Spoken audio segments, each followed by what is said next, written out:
Thank you to everyone that showed up this week. This meeting's gonna be super fun and interesting because especially if you're going on the Telebrigade, there's a lot of cool information that Sam's gonna go over. We'll start with Sarah's gonna talk about the upcoming deadline, and then I'll go into some fundraisers. Then we'll have Sam talk about some Telebrigade stuff, and then we're gonna talk about a potential social event among us group members so we can get to know each other, because these Zoom calls aren't doing it for me. I'd like to actually get to talk to people instead of to everybody. And then we'll have some time for questions at the end in case anyone wants clarification on the Telebrigade, on the deadline, or how to join fundraisers, etc. So exciting news, there's only 3 weeks until our Telebrigade, which is super exciting. It's new for everyone here. It's gonna be new because none of us have done an actual Telebrigade. So it's gonna be a really cool experience. Sarah, do you wanna talk about the deadlines really quick? Yeah, so our final payment is going to be due February 8th at 10 p.m. I think that's a Monday. And I just wanted to put it out there because our last fundraiser, the trivia night, is December 6th. So it's only 2 days before that. But just so that everybody has time to get in their points last minute, I'm going to wait until after the trivia night to send your final donation goal. So I'm going to do it right after. So that night, December 6th, just keep an eye on your email, and then I will let you know how much you owe. And then just same as usual, e-transfer to uvicgb@gmail.com. Cool. Thank you, Sarah. If anyone has any confusion as to their point levels or how much their goal will be, whatever, I'm under the understanding that everyone here still has the opportunity to reach that gold level. And if you get to the gold level, your cost is 0. So fundraise, fundraise, fundraise. Now talking about fundraisers, huge shout out to everyone that participated Saturday. I know we had a ton of volunteers in person, which was super cool, but we also had a lot of people that weren't able to make it and just still donated their bottles or asked people to donate their bottles. So it was a huge effort. I'm not sure how much we made. I think it was close to $700 or over $700, which is huge. So good job, everybody. The upcoming fundraiser we have is our scavenger hunt on the 30th, which is huge. It could be a really fun opportunity for you and your bubble. So those of you that you live with, or if you live alone, I think you can have another person around you. But we are following those COVID protocols, so make sure not to go against them. Our trivia night, also super exciting. It's going to be on the 6th. And then Soap for Hope or Backpack Buddies is every Tuesday. So if you can't make it the 30th, you can't make it the 6th, every Tuesday you have that opportunity until obviously the payment deadline, because that's when your points. Oh, thank you, Ali. That was every other Tuesday? Cool. Thank you for that. So take it back. So probably every other Tuesday, but it's really fun. Ali, did you go to it? Good, yeah. So actually, Soap for Hope isn't taking any more volunteers. She said that because of COVID, they're just really restricted. They scaled back their whole kind of production. So, but for Backpack Buddies, they're super open and welcoming to have new people. I've been twice, like 2 of the week, Tuesday nights in January. I think the next one, it wasn't last night, so it'll be next Tuesday. Cool. Was it fun? Yeah. Yeah, it's really fun. You're just packaging lunches for kids to be able to take home on weekends that come from less privileged families. Awesome. That's really cool. Yeah, highly recommend. So to go in a bit more detail for our scavenger hunt, if you didn't do the one before or didn't hear about the one before, basically you'll get a list of places you have to go to take photos with yourself included. There will be a rule book, but it's kind of like a fun adventure. You can do it totally COVID safe with your roommates. I think it's $20 admission. Is that correct, Sarah? Yeah, so it's $20 admission, but then you're gonna win. If you win, you get some cool joshing bags and a gift certificate. You can see down here that you can gain a lot of points from participating. And if you don't want to participate, you're busy, whatever, just share it on Facebook and there's 5 points for you. If you share it on Instagram, that's another 5 points. So I'm sure everyone here is active on social media. Just click share and you got points under your belt. That one's coming up soon. So it's on the 30th of January, which is this Saturday. So make sure you are spreading the word and signing up so we can get some more teams going for that.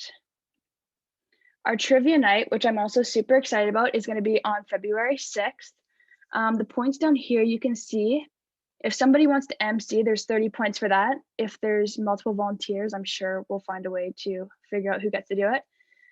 But if you participate, it's 20, you share on social media, it's 5, and then if you recruit some friends, it's 10 per person. So again, lots of points. We're really trying to get everyone to that gold level so that you can have a $0 donation goal coming up in February.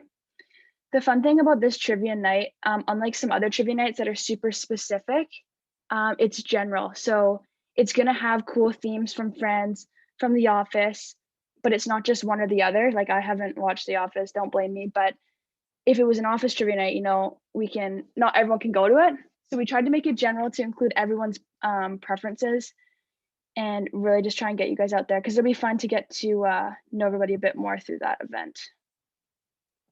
Again, Soap for Hope and Backpack Buddies. So a little update on this slide, maybe don't follow it completely. Either way, if you want to email us or Kara for more info, you can. But Soap for Hope's not taking more volunteers. Thank you, Ali, for telling us that. And it's every other Tuesday. But again, it's a really cool opportunity to get involved with another local organization. And we still have hoodies for sale. I'm wearing mine. I saw Kate wearing hers. I think Sierra's wearing hers. Super cool. We can all match and look cool.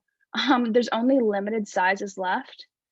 If you would like one, you just have to contact us, whether it's on Instagram, Facebook, email, whatever you want. And then we also have a bunch of drawstring bags, which you might have saw last meeting, but it's the same logo as this one in just a little drawstring bag. So those are cool too. And again, you get points for purchasing them. So is there any questions about fundraisers or getting enough points to get to that gold level? Sierra, do you have the link to the point tracking? Yeah, I'll put it in the chat now. Perfect. So if you guys are not sure where you are with point tracking, whatever, just look on this link and maybe you don't have enough points, don't have as many points as you thought you had, just message one of us and we'll figure it out because it's super easy to make a little mistake when there's so many people to manage. Cool. Now I'm going to pass it on to Sam to talk about the Telebrigade. Sweet. And just before I go into this, I want to say the scavenger hunt is super fun. You can do it in a car with your roommates, or you can do it solo on a bike, which is what I did. Wouldn't recommend it if it's raining because it was freezing, but it was a good exercise, and I don't know, I didn't do too badly. But oh yeah, could you just go to the next slide, please, Veda? I think everybody should have gotten an email from Catherine. So Catherine's our PA. She's absolutely wonderful. She's the one that I've been talking to and getting everything organized with. So you would have received an email from her that looks sort of like this. It's got these next steps. This is just a screenshot. You definitely can't click these, but this Global Brigades Foundation recording, the first thing, it is mandatory that you watch it. It's only 11.5 minutes. It honestly is a really good resource if you sort of want to, or were wondering like a little bit more about GB. So I don't know, I would suggest you like definitely pay attention to it and sort of, you know, get a little bit more context of what exactly is going on. Actually, could you go to the next slide there? I think this is, yeah, I don't know, this is what it looks like. One of them, I can't remember if it was the GB Foundation video or the pre-brigade webinar.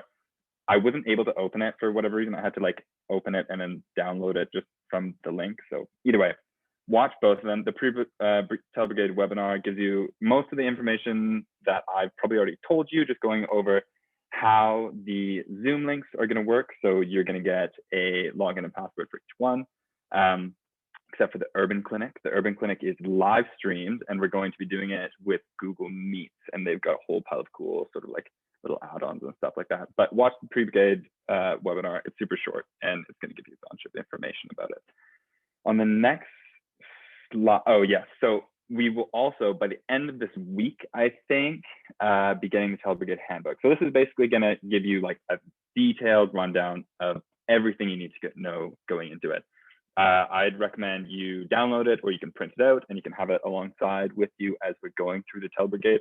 probably read through it beforehand. It's going to have all the activities, the exercises and stuff like that on it. And yeah, it's just going to be a fantastic resource. Like I said, we'll probably be getting that at the end of the week.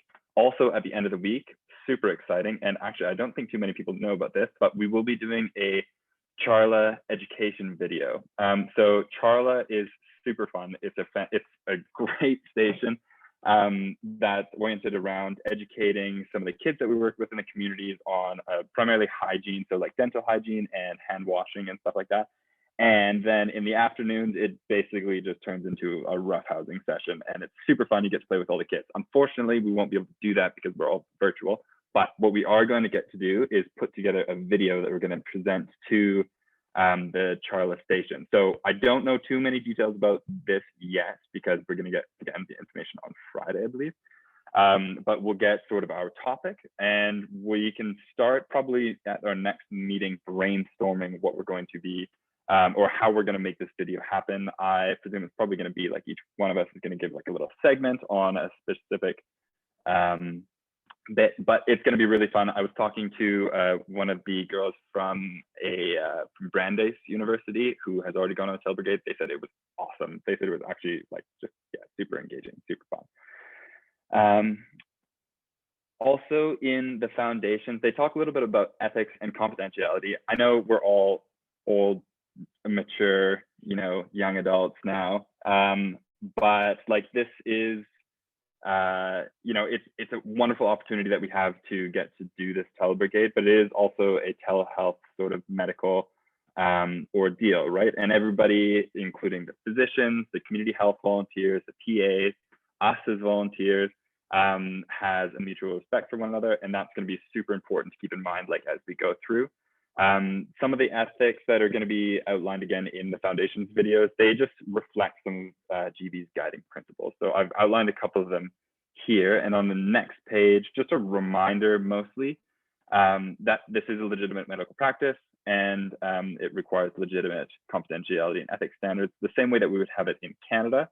And the telehealth services that we're providing and watching are going to be covered by the same laws. So it probably goes without saying that you're not going to be allowed to record or publish or disclose any information about individuals. You can talk about your experiences for sure. That's encouraged. But you wouldn't say that like, whoever this person is, they had, they were 34 years old and they had this like malignant melanoma on their, left elbow, and it was crazy. We got to watch, them get et cetera, done to them. I'm sure that goes without saying, but just as a friendly reminder. And then the next slide is. I just want to add something really quick.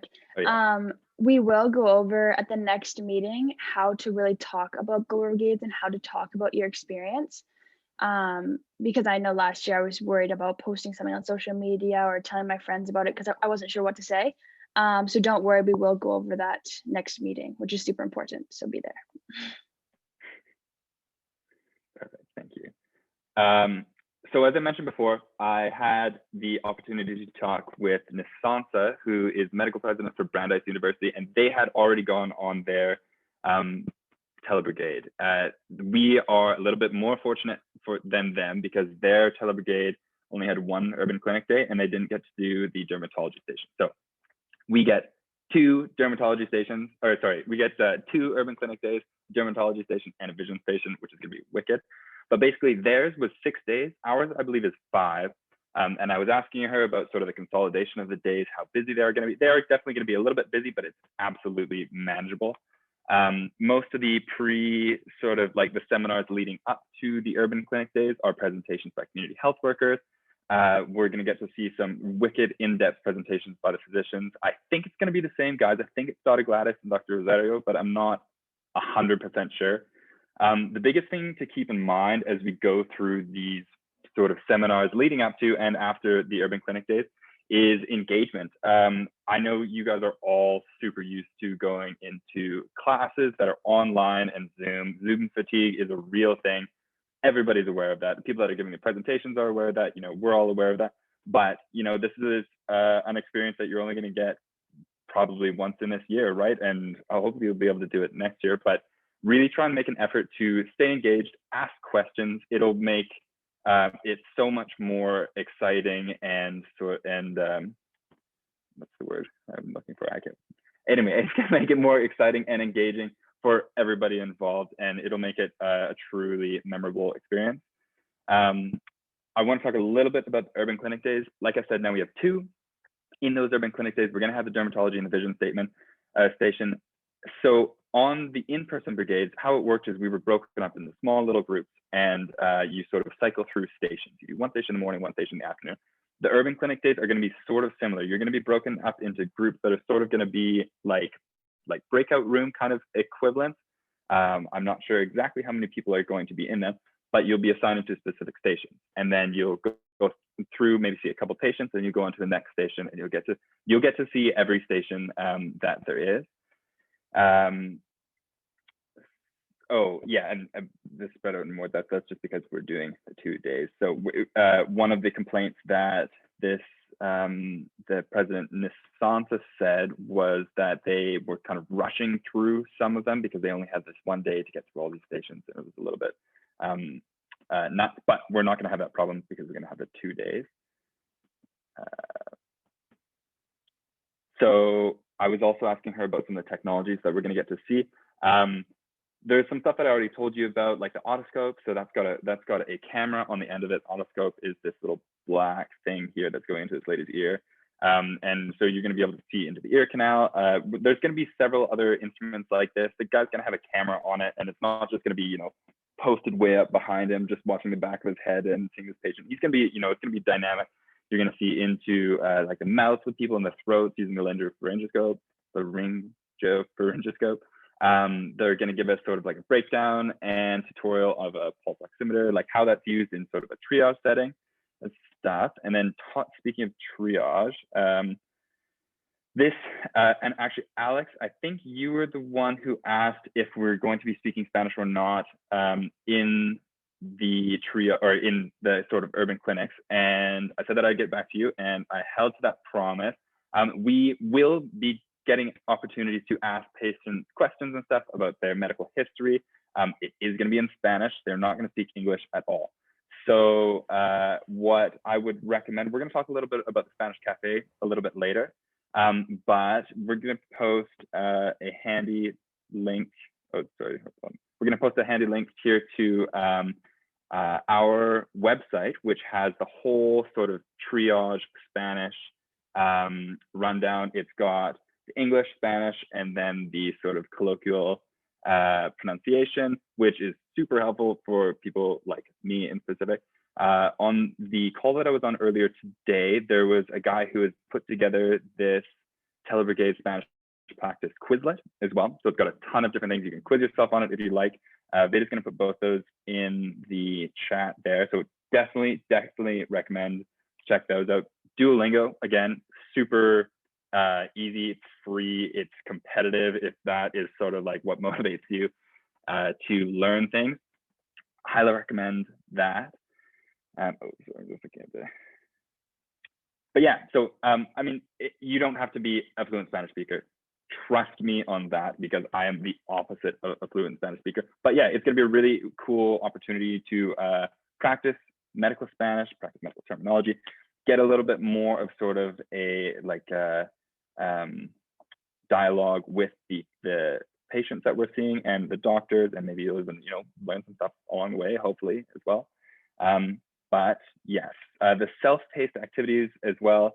I got a little bit more clarification on that. So most of these are going to be independent. Some of them are going to be collaborative. So we can sort of just, decide on groups or whatever. If you want to do it all on your own, I'm sure that's totally fine as well. But they're going to be, I had assurances as well that the self-paced activities are not super boring. They're very fun, actually, and quite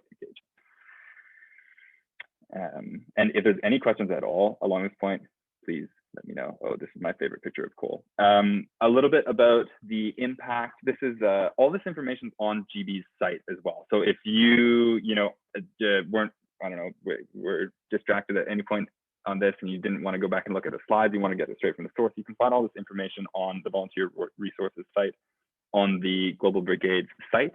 But about the impact that we're going to be making, because I know this is a common question, people say, okay, you're going on the Telebrigade, what are you doing? I mean, like you're basically Zoom class and you're just live streaming into this, urban clinic, and the other days you're just kind of like hearing lectures from doctors and stuff like that. Yeah, that's true.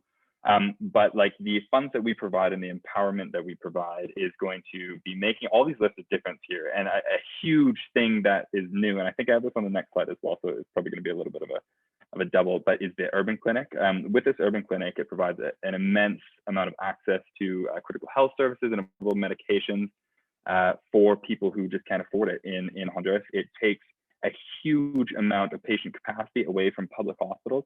A lot of the healthcare that is of any sort of merit or is any immediacy is private in Honduras, and the government-funded hospitals and government-funded doctors, they hardly make any money. They're incredibly busy, and a lot of people can't afford like this private healthcare. So reducing the patient capacity at public hospitals is a huge deal.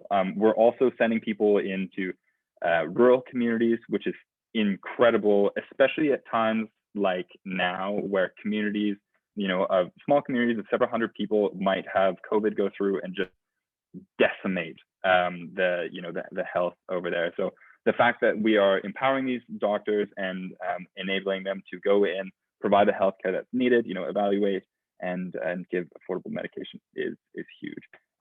Again, I don't think I have a link for this impact page, but I will post it once I'm finished speaking here, because yeah, it's really worthwhile to check out. And if you did have any questions or anything like that from your friends or family, wondering what the heck it is you're doing, that is a really good source to answer anything they have. I think this is the last thing that I want to talk about, Global Brigades Week. So this is coming up as well, February 8th to 12th. It's actually going to be really cool. It's for both new and returning members.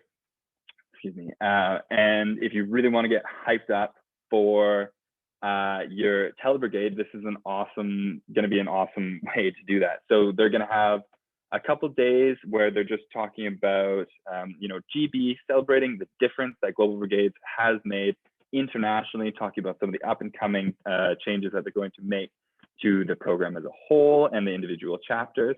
A lot of this, so it's all free, obviously, and you can register for 1, 0, or as many of the seminars you want. They're going to have keynote speakers. Some of the stuff is even just going to be on Instagram Live, which is going to be pretty easy to just check in on. You just need to follow Global Brigades on Instagram.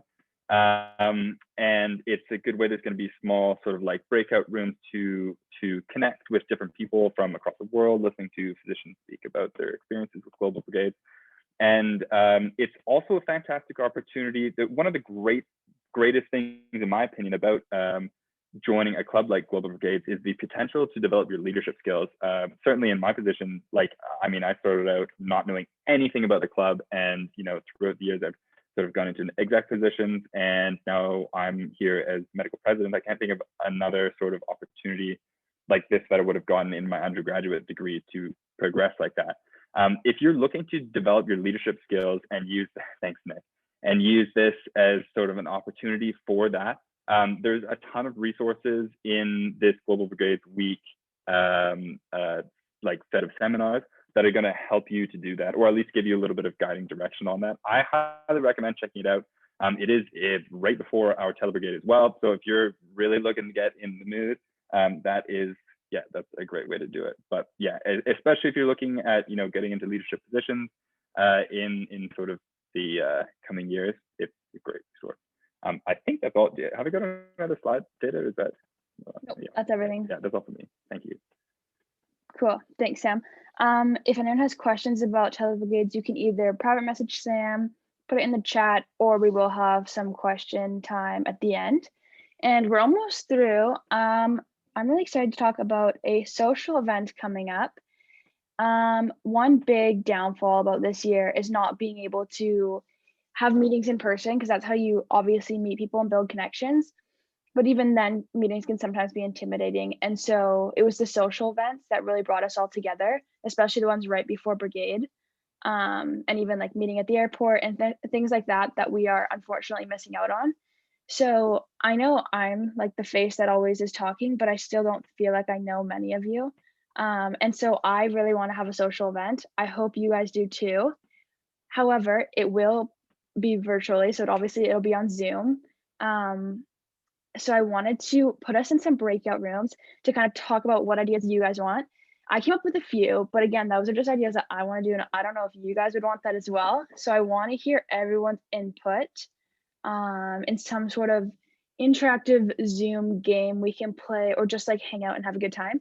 So again, this isn't like a volunteer opportunity. It's more just like hang out and get to know people, which I think will be really cool and helpful for when we're on that Telebrigade, and maybe we do get put in groups to talk to one of the patients. And if you don't know who your partner is and you don't know who the person is speaking Spanish to you, it'll be like a little awkward silent triangle. So I do want everyone to get to know each other.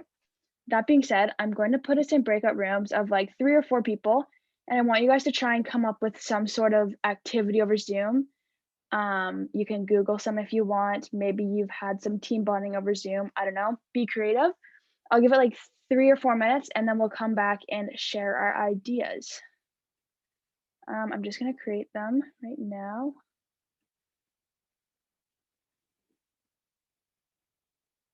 Cool. Okay. Have fun. Cool. I think everybody is back. Yeah, that's everybody. I hope you guys came up with cool ideas. I was sitting in this room all by myself, and I was like, man, I should have joined a breakout room. This is very boring. So I'm excited to hear. I hope you guys remember your numbers. Breakout group 1, did you come up with anything? Yeah, I guess I'll talk. We just had kind of 2 ideas. The first one was very informal, just all getting on a Zoom call, maybe have a couple casual drinks and just chat. I like it. I like it.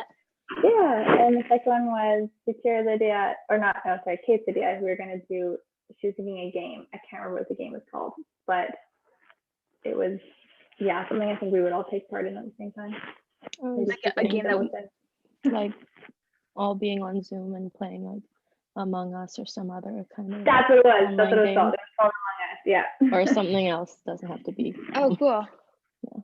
Cool. Is Among Us, I don't know what the game that is. Is it online? Yeah, it's like it kind of like Mafia, but in like a Ooh. video game form, I guess. Mm-hmm. I don't know if Okay, someone's better Mafia's, at explaining it than me. That's okay. Sarah's gonna write it down. Mafia, the first time I played Mafia, I don't know if anyone's played it, but it was on Brigade. And so I relate those 2 together, Mafia and Brigade. So if we could play an online version, I would be so down. Yeah. Group 2. For our group, we also thought of Among Us. It's always fun. I think you can get it on your phone, so we could be on Zoom on our computers and then play on our phones.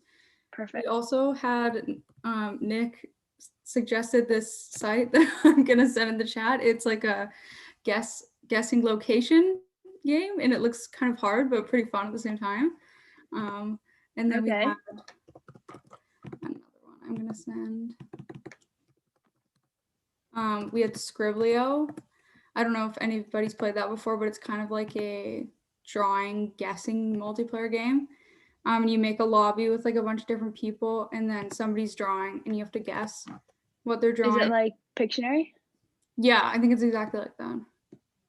Cool. It's pretty fun. I don't know if there's a limit on how many people can play, but I've done it a few times and it's pretty fun. Awesome. We'll look into it. Nick, do you have any elaboration on your geography game?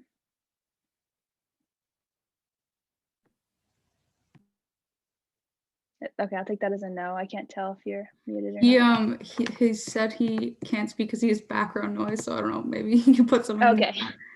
Okay, that's fine. No worries. I think I know what it is. Nick, you can correct me if I'm wrong. But basically, oh, hold on. Yeah, you get kind of like, it's like you're on Google Maps Street View and you're put in some like totally random spot. And you can like move around and look at stuff, but you can't like zoom out and see where you are. And based on your surroundings or like license plates or whatever, you have to sort of like guess where you are. And then you have another map that's open. You sort of put a thing, like a little marker on where you think you are. And then it gives you like a score based on how close you are. I'm pretty sure that's, yeah. Okay, nice. Cool. That sounds tricky, but cool. Thanks, group 2. Group 3.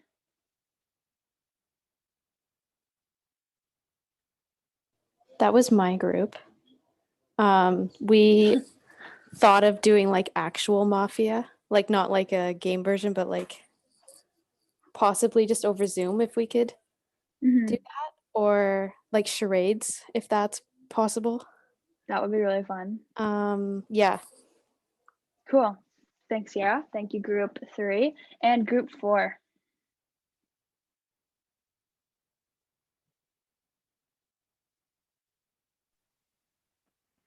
That was my group. We came up with Among Us as well, which I think is great. We actually were thinking about doing this as a social a long time ago as well. And I think one of the problems that we had with it was that you couldn't play it on PC, I think. But yeah, if you can get it on your phone or your iPad or whatever, that's perfect. I know when COVID first started, or when quarantine first started, me and some of my friends used to, and I was up like in Whitehorse and had no one there. We used to have sort of like actual house parties on an app called House Party. So we'd all just like play drinking games because they have like built-in games and stuff like that on it. It had a little bit of connection issues. I don't know if it would work with a group this big, but that's Cool. Oh, and then Sarah, you said Mafia as well, I think. Cool. We will look into all of these and try and find the best option. Thank you for everyone for your ideas. They're really good. But when I was thinking about it on my own, I thought of charades and Pictionary, but I like Mafia. And the geography one sounds cool. Can you guys, I'm gonna put up a poll. I put some tentative dates in. They're all over the place. I hope you can vote for more than one, but you might only be able to pick one. So let me know. I'll launch it. Let me move it. It is anonymous, but just vote for what day you think might work for you. It's okay if you vote and then it doesn't work. We have a meeting on Wednesday, the 10th. That's why I didn't include that day. And then we've got some fundraisers on the other days leading up. So, and this will be like in the evening. I don't know if someone was asking that. That's literally what I was going to ask. Okay, yeah, so it'll be in the evening, probably around 6 o'clock, maybe 7 o'clock after dinner or something. Hopefully nobody's got classes that late. Cool. Votes are all over the place. Okay, I think everyone voted. I'm sure we might, once we figure out a topic or something, we will potentially post another poll on our social media. But yeah, we'll try and work around everybody's schedules, but it is tricky. So yes. Okay, cool. I don't need to show these.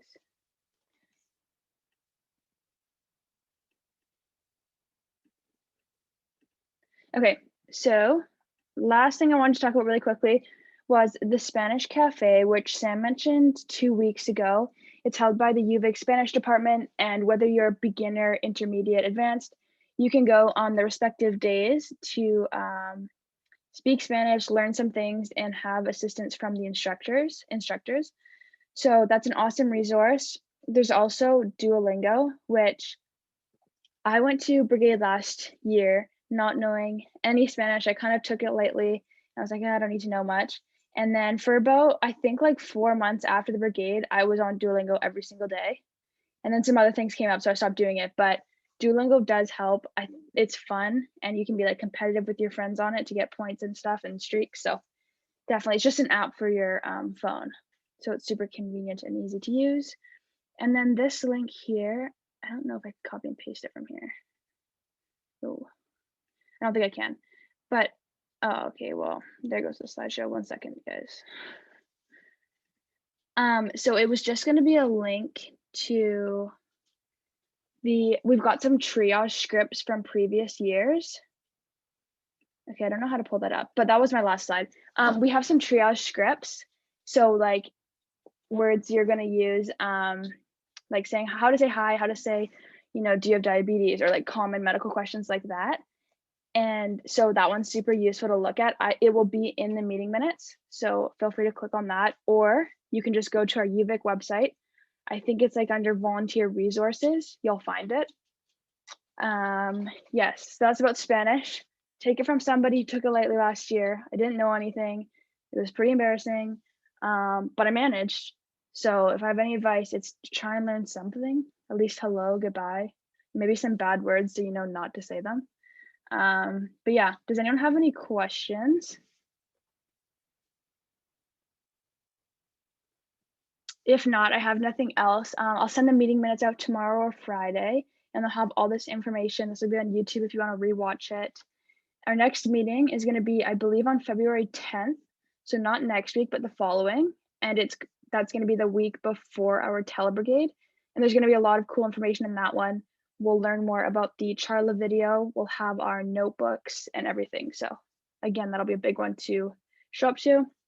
Last but not least, fundraise, fundraise, fundraise. Go sign up, get some points, make GB some money, save your own money. Yeah. Thank you guys for coming.